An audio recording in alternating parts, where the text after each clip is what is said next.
Hey folks, you got Mr. MegaManFan here, and there's a little bit of irony to what I'm about to unbox. It actually got here 2 days ago.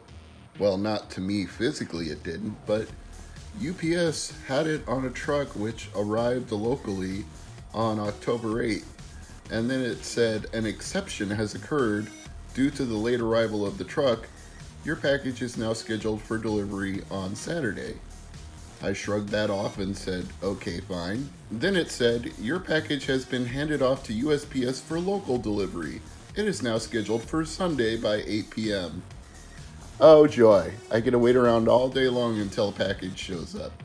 Fortunately, it got here before 2 o'clock, so I can go ahead and unbox this now and schedule it to upload a little later in the evening, and you can all see what I just got. Although, if you know what weekend this is, the weekend of October 8th, 2021, chances are you've got a pretty good guess as to what this is and why I have it.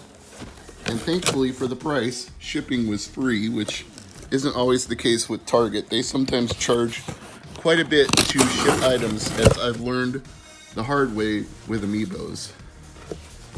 Yeah, I think you can already see what's in here. We have an OLED Switch, the white edition. And the box is already showing us all the different things we can do, all the places you'll go, all the things you'll do. Let's take a look. Might be a little bit of scuffing on the sides of the box there, but I mean, the system is more important than the box, so I can probably live with that. It's not crushed or anything. At least there was bubble wrap inside of there to make sure it arrived safe and sound in one piece. But let's go ahead and open this up. Let's see if there's any major seals here. We've got one end flap. Doesn't appear to be any tape. Plug it in, plug it in. Set it up, set it up. Oh, wow. That came out in a hurry. There's the actual unit. The white Joy-Cons. And a bunch of cables. Got the HDMI cable.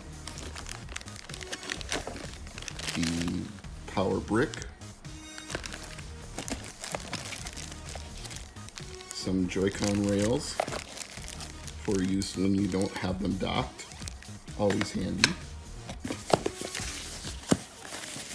And we have a grip, which you can also use when the Joy-Cons are not docked to the Switch. You can dock them with this and use them like a regular controller, like a Pro controller.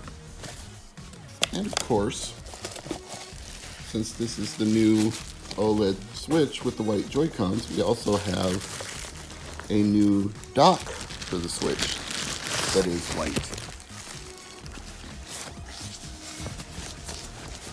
Hopefully it stays white. I don't know if people have tested the color durability over time, if it tends to scratch off or get dirty or scuff.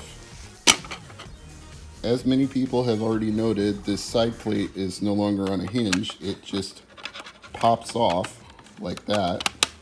And it snaps into place quite easily.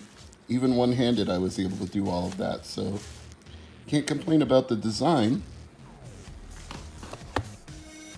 Let's go back to that OLED Switch itself for a moment. Without powering it on, I think I can show off one thing, the new improved kickstand. I think we all know the one on the old Switch was rather flimsy. But this one is quite beefy. Look at that. It's the whole width of the unit itself. Rests quite easily on my leg, which I couldn't have done with the old kickstand. It would have fallen right off. 1 second now, and I'm gonna run and get a memory card to put in this thing. I'll be right back. I bought a SanDisk Ultra microSD 512 gigabyte a couple of months in advance because I didn't want to try to get one of these when the OLED comes out. I wanted to have it ready on hand to go when it finally shipped. So preparation is 9/10 of the battle, or something like that. G.I. Joe. Knowing is half the battle. But preparation is also the other half of the battle. How about that? Don't need to worry about slicing this open carefully or maintaining any sort of aesthetic to it. It's just a memory card. The only important thing is to not damage the memory card itself.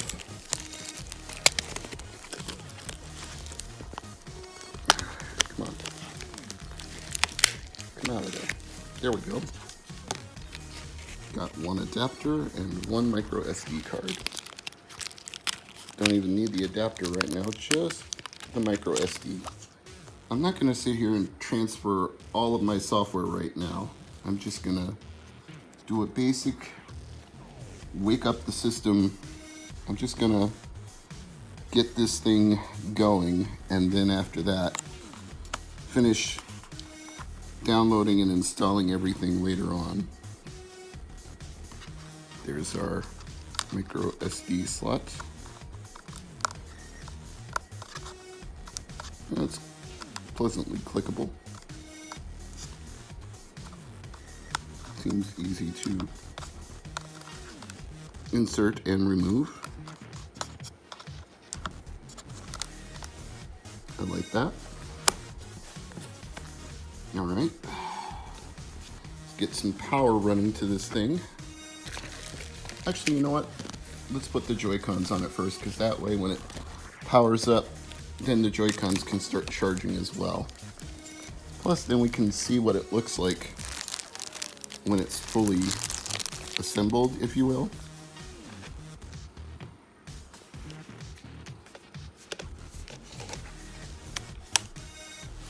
That's always a satisfying click. Never gets old to hear that.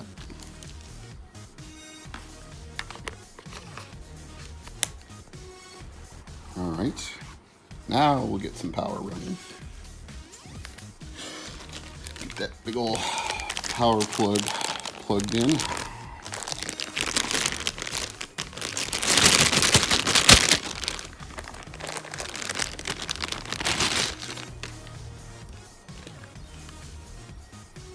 Nintendo branding, so you know who made it and where it's from.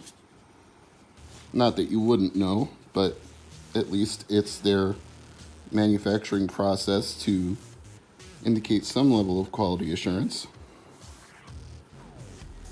or just their ego. We got to put our name on everything. You look at it any way you want. I choose a positive interpretation. We want you to know you're using an authentic Nintendo brand product. Moment of truth. We'll find out what happens when I plug it in for the very first time.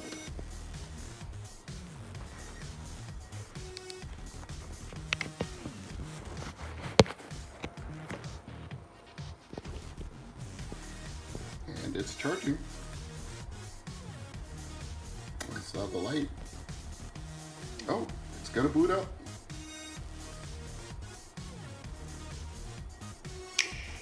Yeah. OLED switch. Select my language. Select my time zone. The Americas.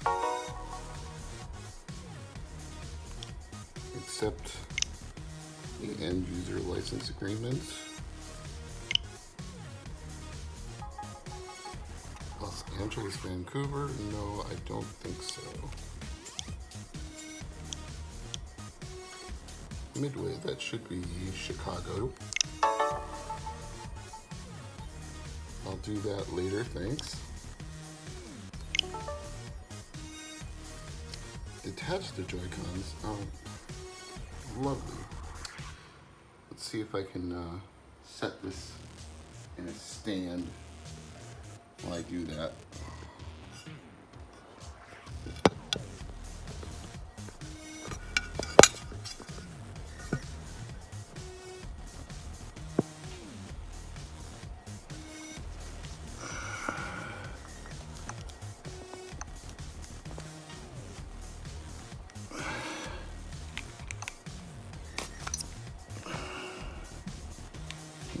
making me take them out after I just docked them.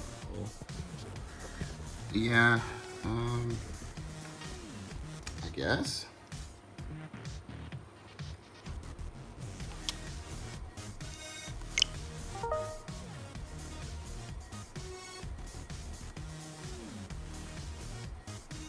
Yes.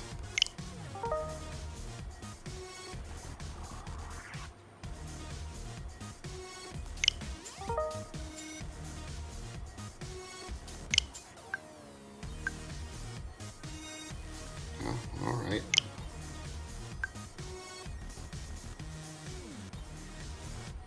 So this is going to take a while, folks, but the unboxing is done, and I'm going to go ahead and do this update and swap software.